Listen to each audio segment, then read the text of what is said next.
Hello and welcome to yet another edition of MHQ's Foundation 101 podcast, and I'm joined today by a special guest from an undisclosed place in France where the sun is not yet up, is Laurence Black. Laurence, good morning. Good morning, Jan, and yes, good morning, and thank you for inviting me. With pleasure. So Laurence is a Regional Director, Client Solution EMEA for Asia City Trust. And if you are asking, what the hell are you inviting someone that is a trustee or representing a trust company to a foundation podcast, is because what we want to do together today is answer the question, are foundation and trust peers or rivals? So let's see. To do that, it's very easy. I think we need to start with a couple of definitions. Laurence, perhaps can I ask you, since you are the specialist, what is a trust?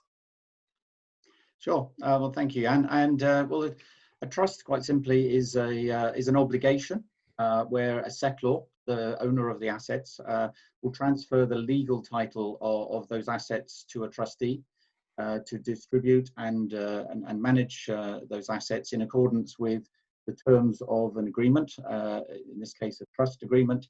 And this will be for the benefit of distinct and identified beneficiaries who could include the settlor and or his family or other parties. Unlike a company or a foundation, a trust is not a separate legal entity.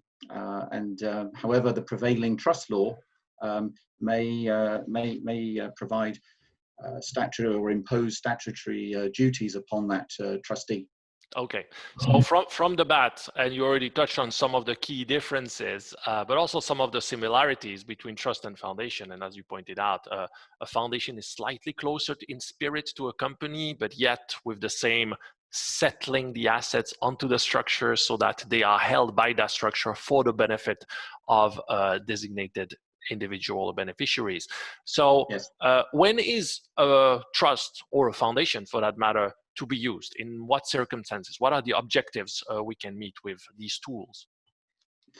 Sure. Well, again, as you say, there are similarities here, and for persons particularly in the Middle East and residents of the UAE, where you and I are both based, trusts and foundations are often used for wealth structuring, estate planning, and succession purposes, asset protection, whether we're looking at forced heirship, creditors, or potential hostile takeovers of businesses. Obviously, charity or philanthropic purposes. From time to time, tax planning. It's not something you and I see a great deal of, but that is depending on the location of the assets and/or cross-border of the individuals. And obviously confidentiality as much as can be preserved for the clients. Absolutely. So let's look at the similarities between these two tools. And there are many, as you can see from this chart. What are those that actually jump to you the most in terms of these two tools? Yeah, well, I think the foundations and trusts were both can be created during the lifetime or upon death of a settler, as you've identified. It's probably the key similarity. Beneficiaries of both structures can be individuals, companies, or charities. Neither of them has shares or members. So we are looking at separating assets from individual ownership.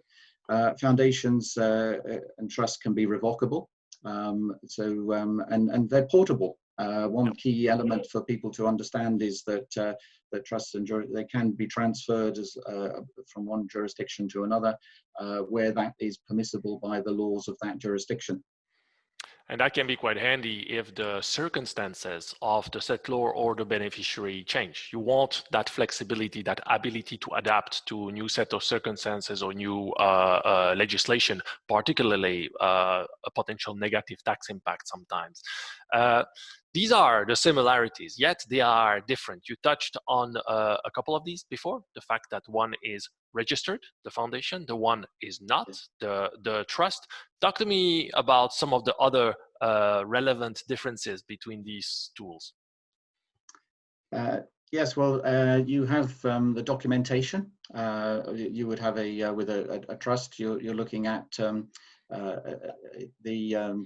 deed of settlement that will identify the key attributes of the trust, identify the individuals, the property, the jurisdiction of law, and that is often supplemented by a letter of wishes. Which is left by the settlor to guide the trustees, certainly in their absence, onto what their intentions were with the trust. And that indeed is a similarity, I believe, with a foundation also. A letter of wishes can be used. However, instead of a settlement of deed, you'd be looking at the founder agreeing upon a charter and bylaws, regulations, of that document. So there's a key difference in the establishment, and as I think a key difference is the legal entity, Yes. where the foundation is identified as such, and the trust is not. It's an obligation governed by common law in the chosen jurisdiction. And is very rarely is a trust registered. You have some jurisdiction that do register them, but most of the time they are not. With respect to foundation, they are registered the same way a company would. Perhaps one last topic on that: the separation of legal ownership and benefit, I think, is an interesting one. This is at heart why we set up trust and why we set up foundation. Can you talk about this a little bit? Absolutely. So, the foundation, particularly with regards to GCC assets, that's been a key takeaway, and the suitability of foundations with the laws in the region is that, given the understanding of a legal identity under civil law, then this is much more compatible with local legislation. Whereas a trust is often misunderstood or not understood at all, and recognized, and that has caused complications of holding local assets within the GCC. The other thing to just touch on, which is in your chart, is the time periods. This would depend on, in a trust jurisdiction, they're often limited. That depends on the jurisdiction chosen. However, a foundation is not limited in time. This strong element of perpetuity, although for some people 100 years is not enough. So if you want more than 100 years, you should choose your tool and your jurisdiction wisely. This is all good theory, but I thought it would be beneficial to have you and I toy a little bit with a casus, with a live casus, and it's actually one that we work together on. So I thought it would be particularly relevant. We have our NRI Muslim entrepreneur. He has operation in the UAE, both in the mainland and in free zones. He holds these shares in his individual capacity. He has real estate. He planned ahead, so he actually registered that in the name of his wife because he didn't want to hold everything in his name because of risk.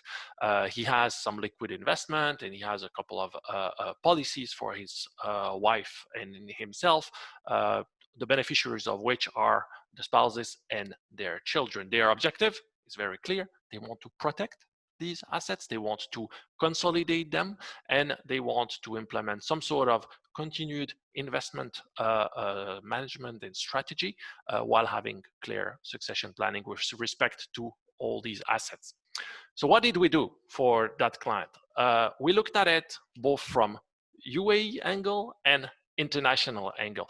In the UAE, what we did, and you can see it here, we took this DED LLC and we structured it. Both the local partner got structured, the holding of the 49% shares got structured, eventually ending up onto a DIFC foundation. Why we did that? To make that structure much more robust, give more control to the foreign investor, and ensure business continuity in the event that something happened to the client as the founder of the foundation. As it turned out, the client also had real estate. You remember, it was in the name of his wife. So the wife donated that real estate onto this dual layer structure, the IFC prescribed company and foundation. And good thing, since the beneficiaries are member of the families, what we did, we were able to obtain just 0, 1 to 5% transfer fee on that real estate. We would not be able to do that with a foreign-based trust because the land department doesn't recognize trust. Now, we also did a trust. Why? Lawrence will explain us why just here. Yes, thank you, Jan. Delighted to, it's a very common scenario that we see and have seen over the years with many clients, and it's good to have the most robust solutions that we've now been able to give with the combination of foundation and the foreign trust. The foreign trust element here, similar to, instead of the founder, we're now looking at the principals here being the settlors of the trust. Them and their children will be the beneficiaries, so they will have absolute certainty around that. We can deal with, with the discretionary trust, we can deal with reserve powers back to the investment powers here for the settlor, so that they can continue to manage those assets on a day-to-day basis with their bank. Held through a BVI company, those bank accounts will not be, and their relationship with the banks will not change. Yes. However, they'll have certainty over the succession of those, and God forbid, in their absence or incapacity, the trustees would be able to step in and manage those assets on their behalf. We've been able to include the universal life policies as well. Be for both the husband and wife, obviously significant assets intended beyond their lifetime for the children, and also to be preserved during their lifetime as well. And what we didn't do, it's probably worth mentioning, Jan, but there are elements of connectivity here that we could have had between the trust and may well over time. So what about, I'll tell you, they are coming. I know you're a music lover, so can you tell me the name of this band? The Boys.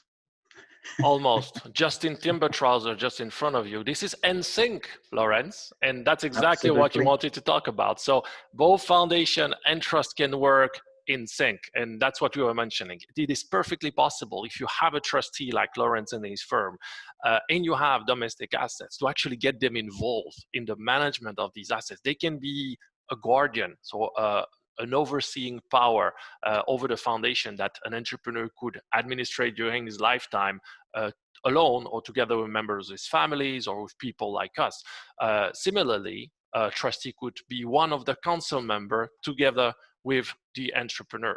And that's really what we wanted to illustrate together with Lawrence, is that both tools have benefits. They both have similar features, but they are not equal. And depending on the type of assets, think business in the Middle East, real estate in the Middle East, a foundation is likely to be more compatible, easier to structure these assets. We are not saying that it's impossible to have a foreign-based trust holding these, but it's very challenging. Yet, if you have a foreign-based trust, it's probably more suitable for some sort of assets, typically the universal life policy you mentioned. You mentioned the privacy, the confidentiality. You may want to completely split down the middle, your Middle Eastern assets with your international assets, and that's where you have value, but that does not mean the structure cannot communicate. So this is what we wanted to convey. So maybe the takeaway with you, Lawrence, trust and foundation, are there peers or are there competitors? They are certainly peers, and I think we will continue to see a lot of use of the same together for many clients. And the key, which I don't think we referred to earlier, but is a full analysis of the client's needs, their objectives, their assets in particular, to see what is the most appropriate, robust, and efficient solution that we can put together using all of these tools available to us. Brilliant. Thanks a lot, Lawrence. You can go back to sleep in France now, and until next week, where we will talk to you about foundations and funds, how they differ, how they are similar, and how they can be used in practice. Until then, a good week ahead. Lawrence Black, Asia City Trust, thank you very much for joining. Goodbye. Thank you, Jan, and have a good day.